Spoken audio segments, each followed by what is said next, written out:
Since you have a 6-year-old daughter, what's your favorite nursery rhyme? Oh my god, that's a controversial question. But then during the entire phase, the only nursery rhyme that she was listening is Baby Shark. So unfortunately, That's my favorite too. So your favorite task to tackle at work? I'd say research. I love research. Okay. And what tools or how do you research? Google is my go-to, and then of course I use Perplexity if I need to get some, a concise amount of Google search website, and then I can just go ahead and look it up and research. So research is my favorite. Favorite productivity hack? I don't know. Just time management, I guess. So basically, what I do at the beginning of the day is I prioritize, I triage. One tool you cannot work without. Google. Nice. And if you had one superpower to help you with all the tasks, what would it be? Automation for my just automate everything, and I just click a button and that's about it. Unfortunately, that's not it.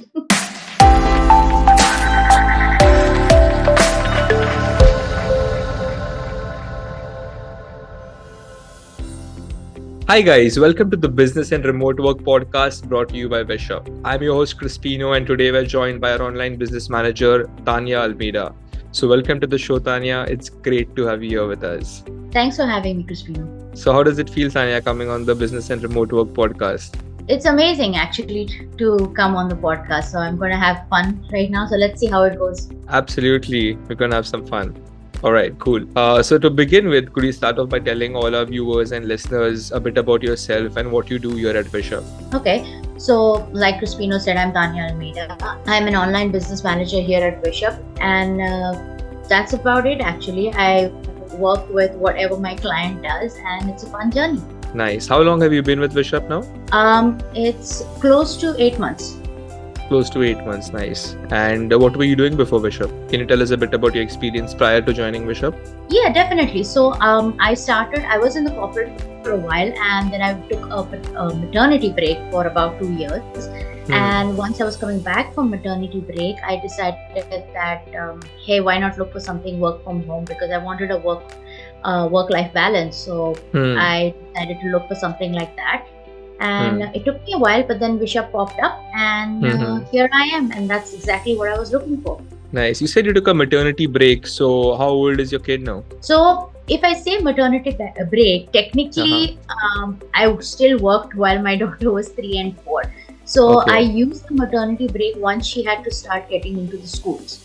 So I needed that 2-year break to get her used to being in school, because while she was at home, it was fine, going for office, coming back. I used to balance it with my husband. But then school came along, and that's when you need to give a little extra to the child. So that's when I took the 2-year break. And she's 6 now. So. She's 6 now. Okay, nice. Lovely. Yeah, but unfortunately, being 6, she's still a teenager. I'm sure it'll be a lot to manage her, right?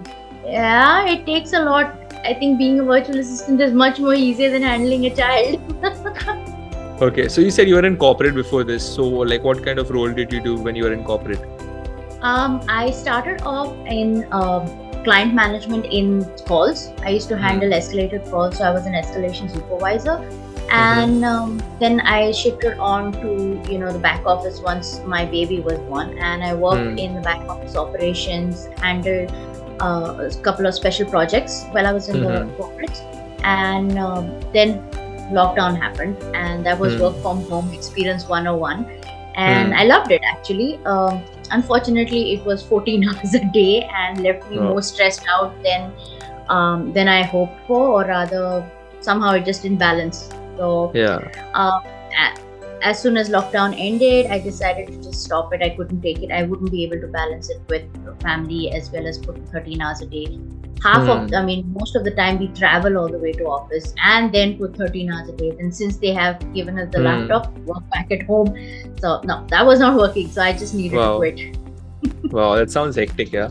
So how has it been for you before joining Visha and after joining Visha? Like what changes have you seen in your lifestyle after joining Visha? So to be honest, when I first joined Visha, I felt it was too good to be true. I was like, am I doing something wrong? Is this like am I actually putting in the time? Am I actually working? Am I missing something?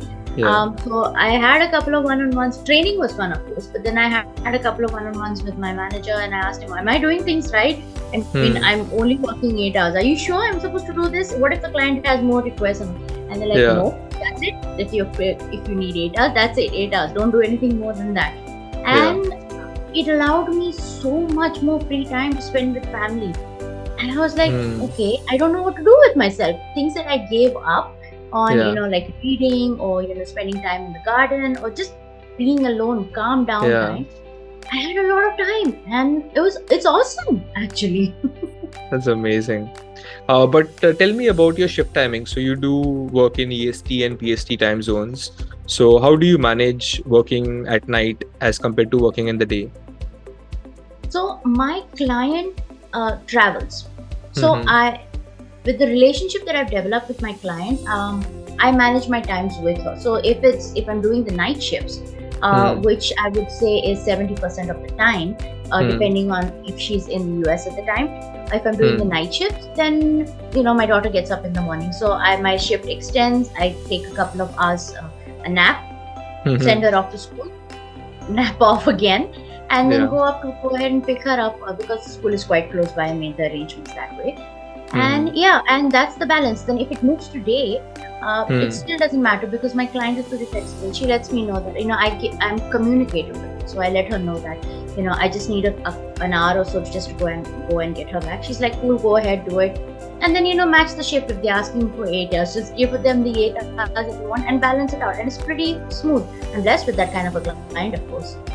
Nice. That's good to hear that you have a lovely client. So tell me a bit more about your role here at Vishap. Like, what are your tasks that you manage? What do you do on a daily basis? And how do you add value to your client's life? When I started off with this client, she is into venture capital. And majorly when I joined, I was tasked to getting her operations set. So I'm her EA, an executive assistant, as well as handling everything in the back end for her. Be it anything from her CRM, handling her client management system, her daily inbox, her day-to-day tasks, calendar management, basics. And then as I went ahead and continued with the client, I started getting more roles because she started training me and I started to absorb things. So I started helping her with due diligence, research, anything to do with the VC background tasks. So that's what I handle. And of course, personal tasks, travel management, because she travels a lot. So I need to handle travel management as well, ticket bookings, find out about the area, how it is, find good hotels to stay. She loves to eat, so foods.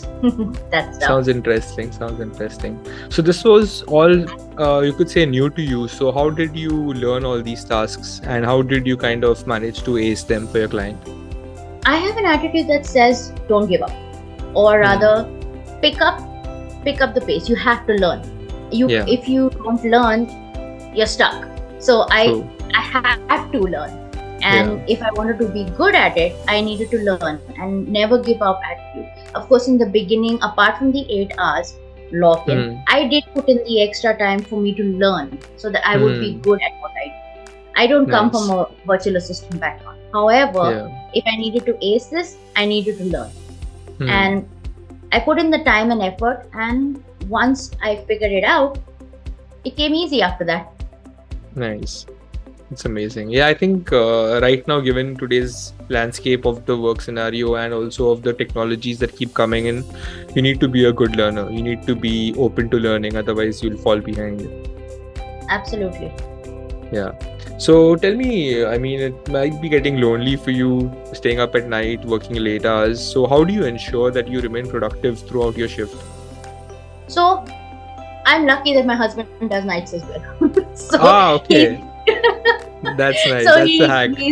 So he has a hybrid. So he's there 3 days a week with me, and we have chat time. We talk around, and then of course the days he's not there, I have music playing in the background, usually with my headphones on, so that I don't really disturb the rest of the house. But and that I make sure that my tasks are aligned. So at the beginning of the day, I set my goals. I know how I'm working, where my breaks are.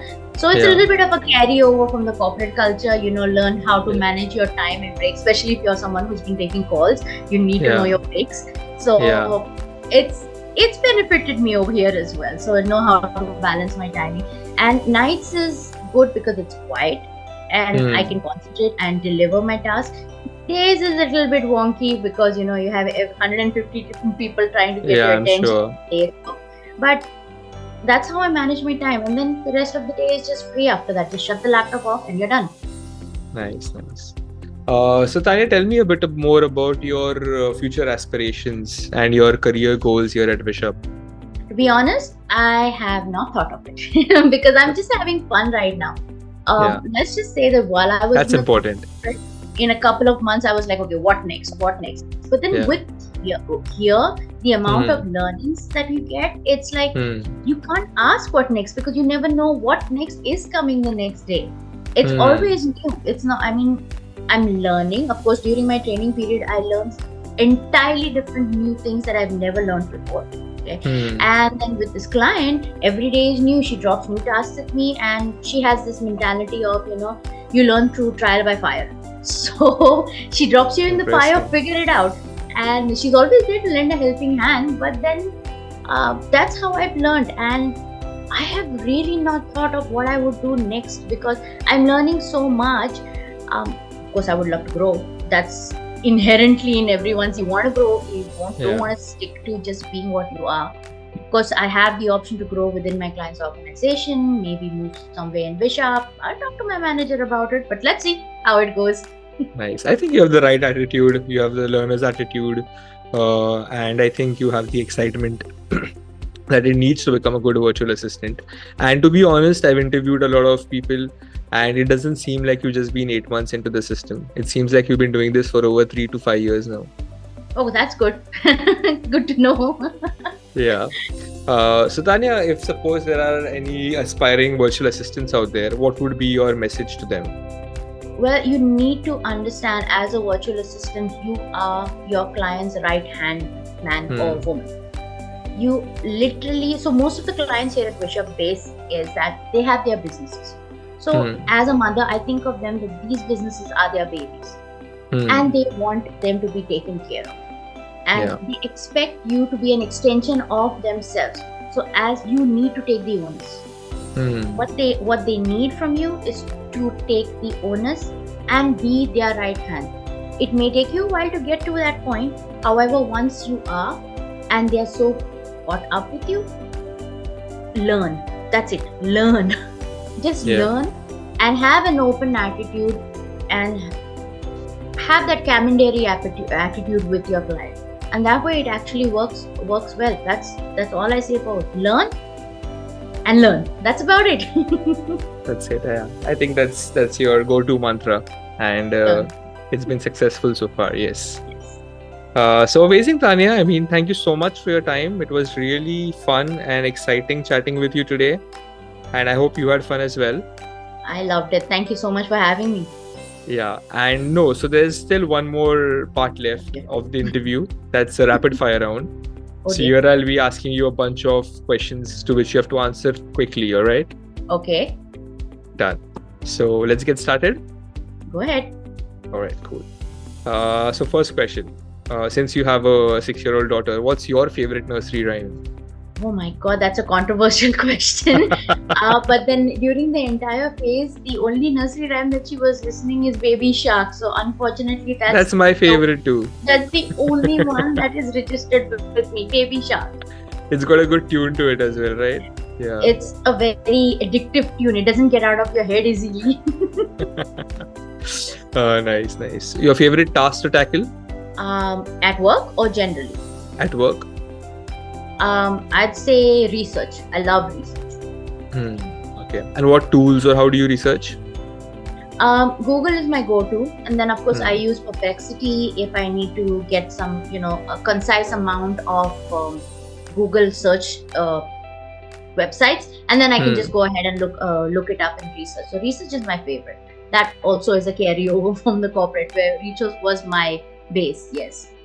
Okay. What about ChatGPT and Gemini? Do you use these tools as well for research? I use ChatGPT only for, if I need to frame my thoughts. I usually type down my entire framework of what I need, and then I use ChatGPT for refinement. ChatGPT, I don't use it much for research. It's just for refinement of some documents that I've created. I want to make sure that I'm grammatically right.